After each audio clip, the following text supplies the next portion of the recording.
Today we're going to be going over the major cards of a standard tarot deck, okay? But first I have an announcement. I'm going to begin doing readings in part, maybe in whole, using just the major cards. Since this is Jet Fuel Tarot and we want to get straight to the point and not take too much time, I think that the major cards, doing readings featuring just these cards, is a great way to allow us to harness the most powerful energy in a reading and to move forward from there, okay? And there's 21 major cards in each tarot deck, okay? And each card represents a theme in our life and energy that everybody will encounter at some time or another, something we can all relate to, okay? So for this video, we're just going to run down them really quick and give a basic understanding for each reading. And if you're wondering, we have a piece of iron here, iron ore, which has kind of like a reddish tint. I think it's actually pretty beautiful, but I want it here for grounding purposes so it can stay on track, okay? So the first card in a standard tarot deck is not the number 1. The first card is actually the number 0. It's the beginning of a cycle. You're being birthed, like the birth of the deck, the birth, the new beginnings. It's kind of like the egg, okay? The Fool is not worried about everything that's coming up. The Fool is not stressed out about different parts of life. Nothing is holding him down. He just wants to have a nice time, but it's not always safe. This is like rose-colored glasses almost. So the staff is here, the fire, like the flame that begins, the lightning that strikes. This is the Fool. You get the Fool in your reading. It's not a bad thing. It's not a bad thing unless it's a reading about something you should already know, okay? But, okay, yeah, that's the Fool, number 1. Okay, number 2, we have the Magician. The Magician card here represents magic. As you can see, it represents taking the steps towards actually making something happen. Now what's cool about the Magician card is that all 4 of the tarot suits are depicted in this, okay? You have the cup, you have the sword, the coin around his neck, and the wand is turned into a snake, representing the magic that is the Magician. And you have a little cat there for the mysteries, so maybe don't tell all your secrets, because maybe they might not come true. But if you have to tell your secrets to somebody, tell it to a cat.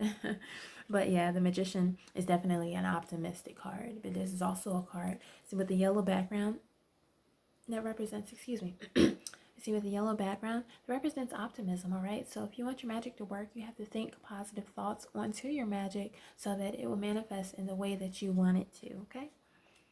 Okay, second, we have the High Priestess, which is a woman who has secrets as well, okay? She may not have been born into her position, but she has earned the position of being a priestess through the trials and tribulations of her life. She's learned all throughout her life. Possibly she learned on her own. She may not have had people tell her these things that helped her progress. You know, the School of Hard Knocks, that might be the High Priestess, but what that means is that she has definitely earned her place on the throne, okay? And she's also a charitable individual as well. All right, number 3, we have the Empress. As you can see, the Empress is on a throne as well.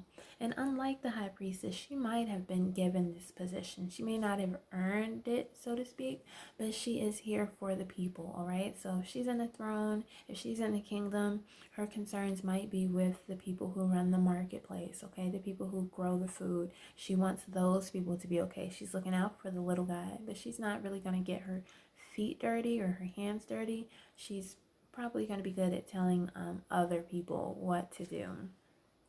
Okay, and next we have the Emperor, the perfect match for the Empress. But the Emperor will get down. He will get down, he will get dirty, and he will get it done. And he likes organization as well. If you get the Emperor in your reading, then he's kind of reminding you not to slack off. Don't slack off. The Emperor doesn't like that, okay? But he also protects as well. As long as you're working hard towards your goals, the Emperor energy will protect you from outside influences that might take you off your course and path. Okay, number 5, we have the Hierophant. And the Hierophant is interesting because most people say, oh, if the Hierophant comes up, you must be the person on stage, but you can also be at the bottom. It really just depends on the reading, okay? But as with most things, we all have things that we can give and learn and we have things to learn, of course, because the people on the bottom, but we also have things that we can teach as well. So you just have to know your position on that. But the Hierophant is very smart, and he is very welcoming as well. All right, he has earned his position, but he's not going to hold back on telling you how you can progress as well. Okay, he really just get the feeling of a benevolent being who wants people to succeed. Okay. Number 6, we have the Lovers, which is pretty self-explanatory. The Lovers is positive energy. It is a meeting of the minds and meeting somebody who might be your match, okay? And that's just not just physically lovers. You could reach a new spiritual level that will match where you want to be and help you to level up, okay? Number 7, we have the Chariot. The Chariot is the winner. It's the winner, of course, right? He's on a chariot. I think that I think that is called a chariot, right? Being pulled by the lion.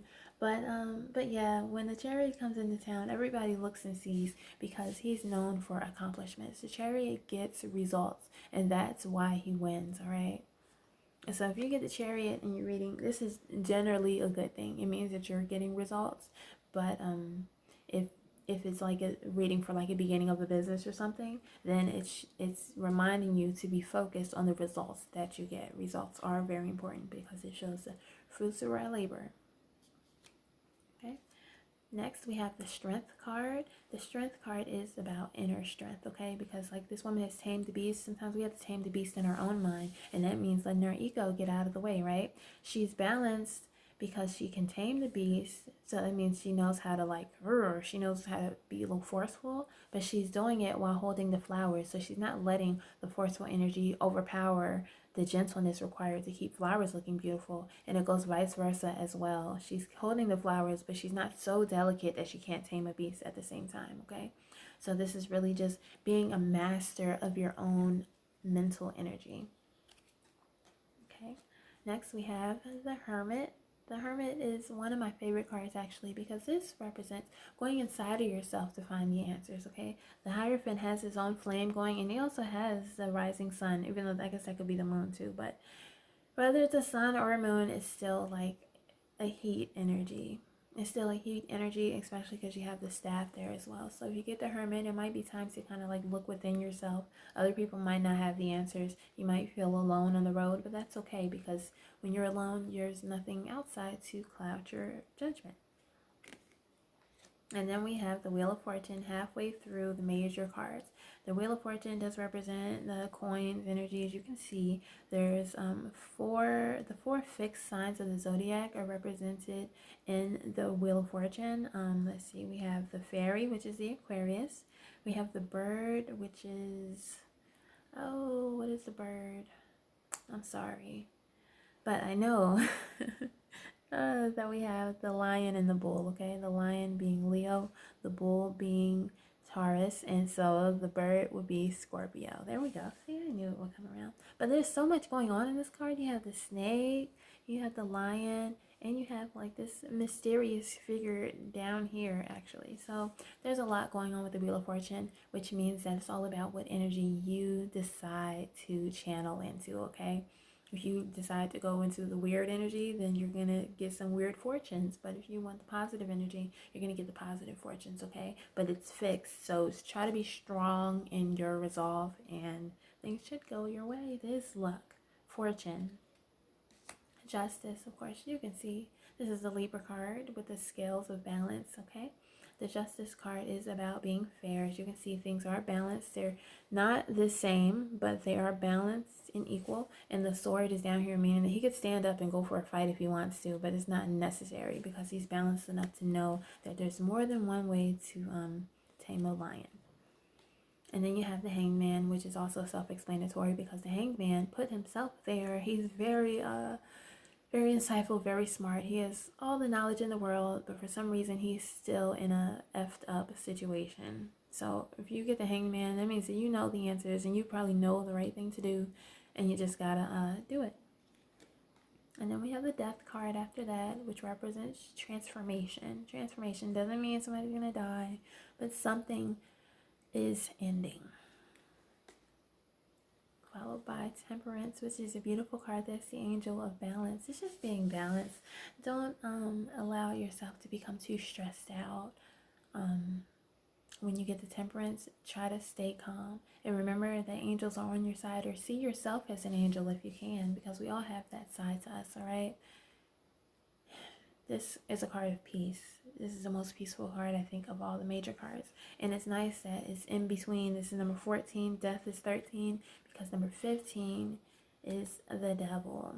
And the devil also brings up scary energy in some people who have been taught to be afraid. But there's nothing to be afraid of with the devil. One of my favorite quotes is that the devil doesn't appear to you with horns and a pitchfork. He appears as all of your hopes and dreams realized. And I say all that to say that the devil is kind of how you look at it. Of course, the devil can represent energy that you want to stay away from, or that you want to stay away from you. But it can also represent what the world needs you to do, okay? Even though, like, say you have to work a job, you don't necessarily like working customer service, but customer service needs you to smile at these customers. That might be the devil telling you, okay, go ahead and smile at these people. You might not feel it, but be what they need you to be, okay? It's up to your interpretation and interpretation of the reading, okay? It doesn't always mean terrible things. Now we have the Tower, which also doesn't always mean terrible things. It means change, though. The Tower is different from the Death card, because the Death card also represents transformation, but the Tower is more like a shocking change, okay? With the Death card, it probably might be some personality traits or something that you wanted to let go of, but the Tower might be something you didn't want to let go of, but you have to let go of it anyway. And then we have the Star card, which is a beautiful card of hope and happiness and dreams realized. The hope of the Star card is really just a reinforcement that what you focus on is what will come true. So always focus on the star. Always focus on having your face up to the sky and being benevolent as you can, okay? If to nothing else, be benevolent to yourself. Always show yourself hope and kindness. And think about what you want. Don't think about all your bad personality traits. Think about the good stuff that people love about you, that you love about yourself. As you can see, also the stars pouring into the water with the flowers around. It's very good energy. That's very good energy. Sometimes we have to give in order to receive, and we all have a lot to give. Okay? The Star is followed by the Moon.